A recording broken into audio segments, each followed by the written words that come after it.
Hey everyone, welcome to the post-game show for the Philadelphia Eagles New York Giants game and the pre-game show for the Philadelphia Eagles and Washington Redskins game. Now, when this video comes up, it is going to probably be around the time that the Washington-Philadelphia game starts.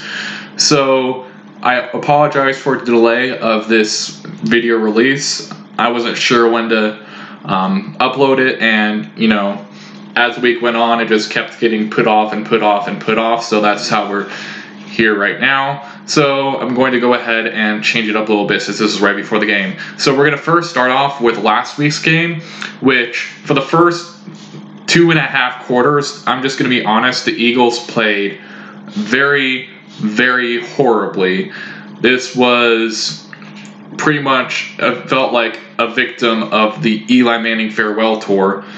If he does retire at the end of the season, assuming that his time in New York is up, he could go theoretically play for another team, but we'll see what happens. That hasn't happened yet. But anyways, the Eagles' offense in particular was really, really bad, and there were only a few things here that you could really be maybe the way the defense played here and there, but other than that, it was very atrocious to watch. It was extremely frustrating for those moments. It's the kind of frustration where you just want to punch your TV or punch a wall or whatever really aggressive thing that sports people do, or sports fans do. Anyways, however, like with some Giants games in the past, there was an Eagles comeback. And this comeback was really amazing to watch. And this comeback was led by one man. And that man was Boston Scott. Let me double check just to make sure that I'm actually right. He is running back number 35 on the Eagles. He was recently bumped up from the practice squad, and he actually just put in a really great performance, especially in the fourth quarter, where he just kept the Eagles going and just brought life into the team. And as such, they started to claw back from a 17-3 deficit and eventually tied the game.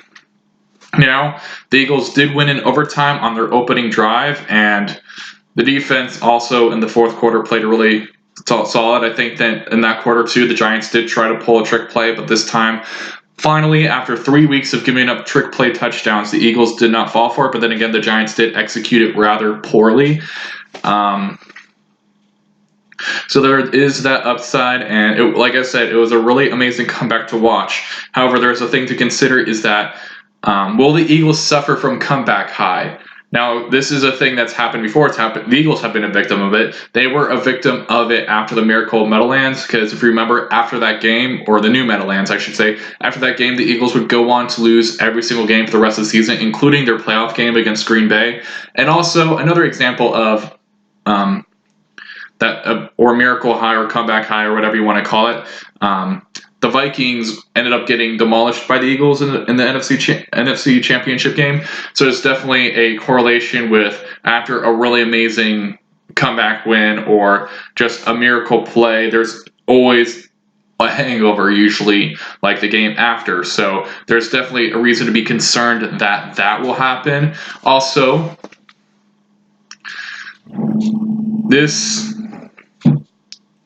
it remains to be seen how they will perform this week, and obviously I still stand by everything I said in my opinions on this team in the Dolphins game. However, I will give credit for the comeback. Now it remains to be seen what is going to happen this week, and that is when we're going to kind of shift into the pregame show for the Washington Redskins game. Now, the Washington Redskins, we did beat in week 1. However, I am a bit concerned about this matchup because in that matchup, we had pretty much our whole healthy wide receiver core, and Deshaun Jackson was a huge factor in beating the Redskins.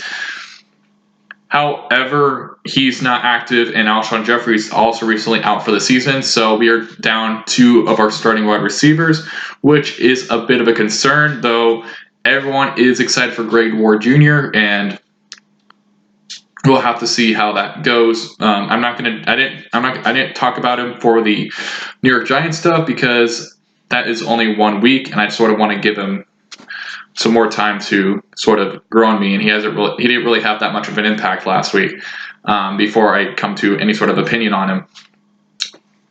Now, other things to note is that the Washington Redskins are having an intern coach, and it's kind of unclear from my view on whether or not they're still going for the whole if they're tanking or not, to be honest. Like, obviously they're out of the playoffs, but I feel like right now they are trying to definitely give some of their younger players experience along the lines of that. Regardless if they're tanking or not, they're definitely still probably going to have a high round draft pick. And this is another must-win game for the Eagles, though. With the way the Eagles have performed in must-win games this season, it does not leave me with that much confidence. In fact, I really don't have much confidence in this team still, even after an amazing win. I'm just looking at it from a more realistic standpoint, and regardless of what happens, I do think it is. Sorry, I have no idea where I was going to go with there. But anyways, this is definitely another must-win game for the Eagles. And I do think one of the best ways the Eagles will win this game, or have a high chance to win this game, is just focus on the running attack. I feel like the Eagles have been way too aggressive this season with the passing. And I feel like there really hasn't been as much emphasis on the running game. And when the Eagles execute the running game, their offense is just rolling. I also think that they need to get into a rhythm, and that's what happened in the second half of the Giants game. Is the Eagles started to find a rhythm and they just started to click, and for like a lot of these last few weeks, especially that first half of the New York Giants game, it just felt like the Eagles were kind of dead on arrival. So we'll have to see how it goes, and yeah. Also, another factor for the Eagles to win is to not go off to a slow start, which is something that has plagued them for most of this season and pretty much all of last season. It's definitely been a constant struggle. And also keep in mind that there are some coaches in the hot seat in the Eagles organization, not counting Doug Peterson, but there's other people who, not barring a playoff run, that will probably more than likely lose their jobs or get hired elsewhere or whatever by the end of the season, if not accounting if the Eagles go on a playoff run. I'm sorry that this is kind of all jumbled and whatever, but I just want to get this out there, and so you guys know. And also I provided a little bit of bonus commentary or whatever, since I did end up missing the usual date that I do these types of videos. Anyways, I want to thank you for taking your time of day to listen to me. I'm sorry if like some of the stuff for trailing off, and if I'm somehow not making sense of any of the things I'm saying at the moment. I just want to thank you regardless for watching and taking time out of your day to watch my my post-game show, and I hope you all have a great